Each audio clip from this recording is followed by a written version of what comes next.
safiirka Soomaaliya u fadhiya wadanka Kenya Jibriil Cabdulle oo matalaya madaxweynaha sharci darrada ku fadhiya Villa Soomaaliya Xasan Sheekh Maxamuud ayaa magaalada Nairobi uga qayb galay shir ay soo abaabushay safaaradda Israel. sawirro iyo muuqaal ay baahisay safaaradda Israel ayaa muujinaya safiirka oo si toos ah ula fadhiya safiirka Israel ee Kenya iyo mas'uuliyiin ka tirsan dawladda Kenya. waxaana uu safiirka Soomaaliya ka qayb galayay shir lagu qabtay xarunta safaaradda ee magaalada Nairobi. madashan ayaa waxaa lagu magacaabaa Avocado Forum waxaana diiradda lagu saaraa muhiimadda dhaqaalaha ee dalagga avocadada iyo sidoo kale fursadaha ganacsi ee Kenya iyo sidoo kale Israel ay kaga faa'iideysan karaan. shirkan ayaa waxaa furay safiirka Israel u fadhiya Kenya waxaana ka hadlay doorka Israel ay ka qaadan karto horumarinta beeraha iyo sidoo kale tiknoolajiyadda casriga ah ee la xiriira wax soo saarka dalagyada ah ee dawladda Kenya. dawladda federaalka Soomaaliya waxaa halkaas uga qayb galay isla markaana ku matalayay safiirka Soomaaliya ee Kenya Danjire Jibriil Cabdulle. ka qaybgalka Soomaaliya ee madashan ayaa durba dhalisay falcelin siyaasadeed iyo su'aalo ku saabsan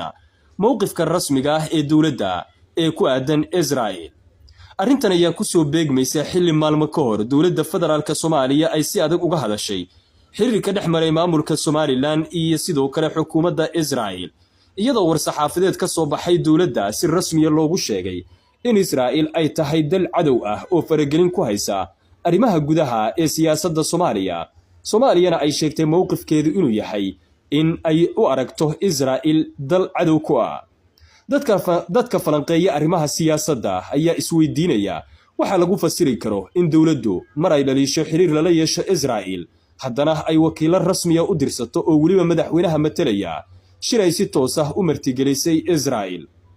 sidoo kale qaar ka mid ah dhinacyada sida weyn ula socda diblomaasiyadda iyo xiriirada arrimaha dibadda ayaa tallaabadan ku macneeyay inuu jiro isbarbaryac toos ah oo ka jira siyaasadda arrimaha dibadda ee Soomaaliya iyo sidoo kale in Xasan Sheekh Maxamuud iyo kooxdiisu ay danahooda gaarka ah iyo meelaha dhaqaalaha iyo ganacsigu ka jiro wax walba ay ka hormariyaan danaha qarankana ay u jabiyaan. ilaa iyo hadda dawladda federaalka Soomaaliya si rasmi ah ugama aysan hadlin sababta ay uga qayb gashay madasha iyo sida ay ula jaan qaadayso mowqifkeedii hore ee ay la wadaagtay shacabka oo ay cadow ku sheegtay Israel. dhacdadan ayaa ku soo biiraysa doodaha sii xoogaysanaya ee ku saabsan jihada siyaasadda arrimaha dibadda ee Soomaaliya xilli dalku uu wajahayo caqabado siyaasadeed iyo kuwo diblomaasiyadeed oo isagu jira arrimaha gudaha iyo xiriirka caalamiga. dawladda Xasan Sheekh Maxamuud ayaa waayadii la soo dhaafayba wajahaysay dhaleecayn ka imaanaysa khubarada arrimaha dibadda ee Soomaalida